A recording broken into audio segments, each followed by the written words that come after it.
मित्रांनो, जय जिजाऊ जय शिवराय. आज आपण एका अनोख्या आणि प्रेरणादायक ऐतिहासिक विषयावर चर्चा करणार आहोत, ज्यामुळे तुमच्या आयुष्यात नक्कीच सकारात्मक बदल घडू शकतात. चला तर मग सुरुवात करूया आजच्या या महत्त्वाच्या आणि शिक्षाप्रद विषयाला. आपल्या इतिहासातील एक गूढ आणि विवादास्पद व्यक्तिमत्व म्हणजे छत्रपती संभाजी राजे. त्यांच्या जीवनातील अनेक अनकलिक गोष्टी आजही चर्चेत आहेत. आजच्या व्हिडिओमध्ये आपण शंभूराजे शृंगारपुरात, शाक्तपंथ आणि चरित्र हनन, अफवांचे गूढ यावर सखोल चर्चा करणार आहोत. हुतात्मा छत्रपती संभाजी राजे या ग्रंथातील डॉक्टर S.A. बाहेकर यांचे विचार, शंभूराजांच्या जीवनातील संघर्ष आणि त्यांच्या शाक्तपंथ स्वीकारण्याच्या पद्धतीवर चर्चा करत त्या काळातील अफवांचे गूढ उलगडणार आहोत. चला तर मग जाणून घेऊया शंभूराजांचे सत्य आणि त्यावर आधारित इतिहासाच्या गूढ थरकापाचा. मित्रांनो, आजच्या व्हिडिओत आपण कोणते महत्त्वाचे मुद्दे पाहणार आहोत. शिवरायांनी शंभूराजांना शृंगारपुरात का ठेवले, त्यामागील कारणे कोणती होती, शंभूराजे शृंगारपुरात काय करत होते, त्यांचा जीवनशैली कशा प्रकारची होती, शंभूराजे त्यांच्या कारभाराची जबाबदारी कशा प्रकारे पार पाडत होते, शंभूराजे यांचा व्यायाम, मल्लखांब आणि धनुर्विद्येचा अभ्यास कसा होता, शंभूराजे यांचा बुधभूषण ग्रंथ लेखनाबद्दल काय माहिती मिळते, शंभूराजे यांचे लोककल्याणकारी कार्य आणि प्रशासकीय कार्य कशी होती, शंभूराजे यांनी शाक्तपंथ का स्वीकारला आणि त्याचे त्यांच्यावर काय परिणाम झाले. 23 फेब्रुवारी 1678 रोजी शंभूराजांचा कलशाभिषेक का झाला, शंभूराजे आणि तंत्रमार्ग, मध्यमास आणि मैथुन यांच्या संदर्भातील अफवांचे गूढ काय आहे, शंभूराजे आणि वामतंत्र, मदिरापान, दुराचरण यांचे संबंध होते का, होते तर कशा प्रकारचे होते की अफवा होत्या, दिलेर खान आणि संभाजीराजे यांचा पत्रव्यवहार काय दर्शवतो, तो झाला होता की नाही झाला. मित्रांनो, आपण जर चॅनलवर नवीन असाल तर चॅनलला सबस्क्राईब करायला विसरू नका. या आधीचे व्हिडिओसुद्धा पाहायला विसरू नका. सुरुवात करूया आजच्या महत्त्वाच्या विषयाला. शंभूराजे शृंगारपुरात 6 ऑक्टोबर 1676 रोजी शिवाजी महाराज दक्षिण दिग्विजयाकरता रायगडाहून संभाजीराजांना घेऊनच बाहेर पडले. संभाजीराजांना प्रभावळीचा सुभेदार नेमून त्यांच्याकडे तेथील कारभार सोपविला. संभाजीराजे शृंगारपूरला वास्तव्याला होते. या संबंधी सविस्तर माहिती परमानंद काव्यम या ग्रंथात आलेलीच आहे. शृंगारपूरला संभाजीराजे काय करीत होते या संबंधी माहिती मिळते ती अशी की संभाजीराजे वडिलांनी आपल्यावर सोपवलेली प्रशासकीय कारभाराची जबाबदारी चोख पार पाडत होते.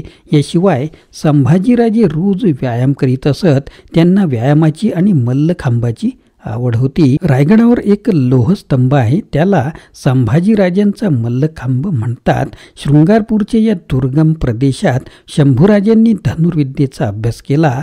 अष्टदश पुराणे क्रमाने ऐकली. कामांदिका आणि इतिहासाचा अभ्यास केला. बुधभूषण हा संस्कृतमध्ये ग्रंथ लिहिला.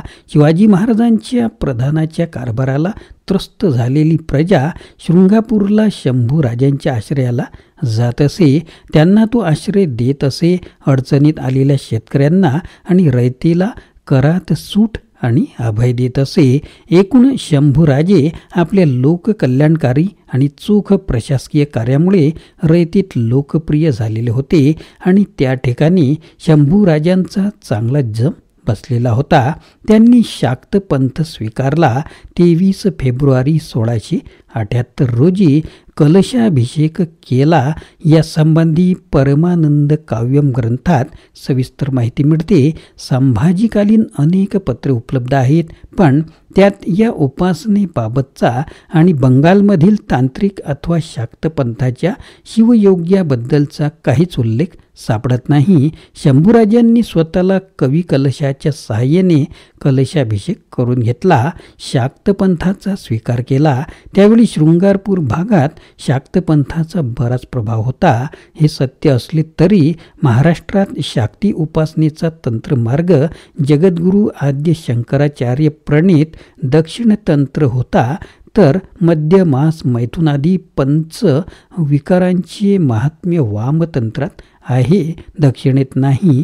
शतचंडी, सहस्त्रचंडी, आयुतचंडी, लक्षचंडी इत्यादी यज्ञ व विविध हरवी द्रव्याची हवने हाच दक्षिण तंत्राचा भाग प्रमुख आहे.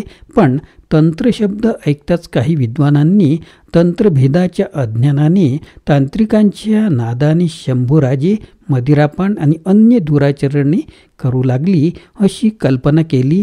तो साफ चुकीचे आहे. परंतु शाक्त पंथाचा स्वीकार करणे हे शंभूराजांच्या विरोधी पक्षास सहन न झाल्यामुळे त्यांना त्रास देण्यास सुरुवात केली. पण संभाजीराजे खंबीर असल्यामुळे त्यांच्या समोर मंत्र्यांची काही डाळ शिजली नाही. शिवाजी महाराज कर्नाटकाच्या स्वारीत गुंतलेले पाहून तत्कालीन मोगलांच्या सेनापती दिलेर खान यांनी शंभूराजांशी पत्रव्यवहार करून त्यांना फितूर करण्याचा प्रयत्न केला. त्याने आपल्या एका दूताकरवी शंभूराजाकडे एक पत्र पाठविले. त्या पत्रात तो लिहितो की औरंगजेबाला सह्याद्री जिंकावायचा आहे, तू आमच्याकडे यावेस म्हणून औरंगजेबाने तुझ्यासाठी सैन्य संपत्ती व पत्र दिले आहे. तू शृंगारपूरला स्वस्त काय बसला आहेस? औरंगजेब येण्यापूर्वी तू आणि मी सह्याद्री जिंकू. या पत्राला शंभूराजांनी उत्तर पाठविले. त्यात शंभूराजे म्हणतात, माझ्या हिताची म्हणून तुम्ही जी गोष्ट सांगितली ती तशी घडून येईल, याहून वेगळे नाही असे माझ्या मनात आहे.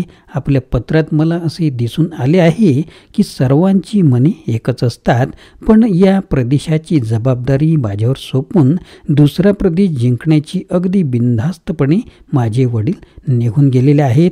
ते इथे परत येईपर्यंत मी आपण सुचविलेली मोहीम स्वीकारत नाही. आपल्या हिताकडे दुर्लक्ष करून वडिलांची आज्ञा मोडणार नाही, पण आपल्या पराक्रमाने जिंकलेल्या वैभवाने मी त्यांना संतुष्ट करीन.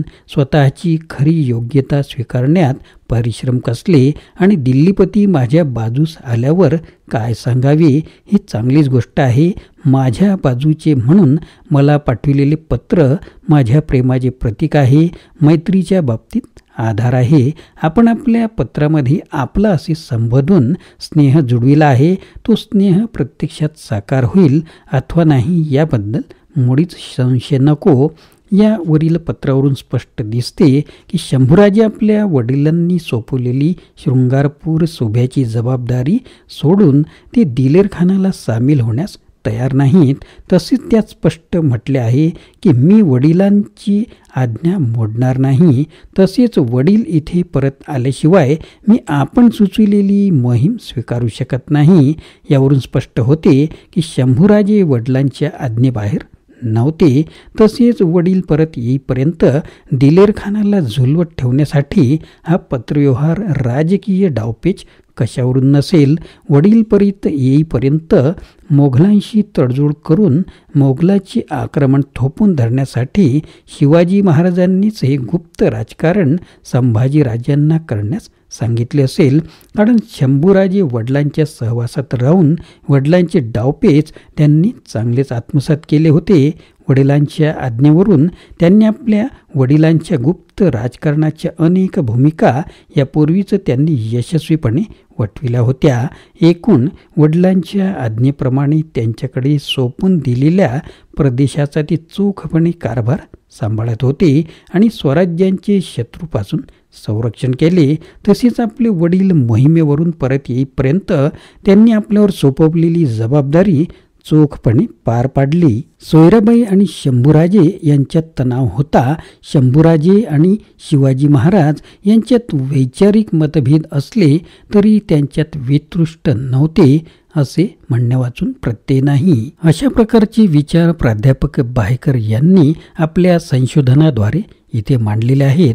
तर मित्रांनो, आपण पाहिलं की शंभूराजे यांच्या जीवनातील काही महत्त्वाचे पैलू आणि त्यासोबतच त्या काळातील अफवा आणि गूढतेची रहस्ये, शाक्तपंथ स्वीकारणे, तंत्रमार्गाच्या अभ्यासाचे आरोप, तसेच लोककल्याणकारी कार्ये आणि प्रशासकीय जबाबदाऱ्या यामुळे त्यांचा जीवनपट अधिकच गुंतागुंतीचा बनतो. म्हणतो, कलशाभिषेकाच्या घटनांनी त्यांच्या राजकीय अस्तित्वाला एक नवे वळण दिले.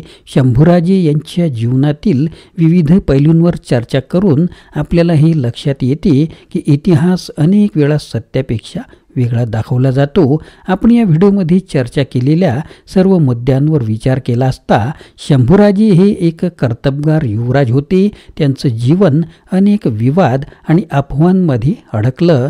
चला आजचा हा विचार मांडून आपल्याला इतिहास समजून त्यावर ठाम दृष्टिकोन ठेवायला शिकवला असावा. मित्रांनो, या व्हिडिओचा पुढील भाग पाहायला विसरू नका. मित्रांनो, आशा आहे की तुम्हाला हा व्हिडिओ आवडला असेल. कृपया लाईक करा, शेअर करा आणि तुमच्या मित्रांसोबतही हा व्हिडिओ शेअर करा.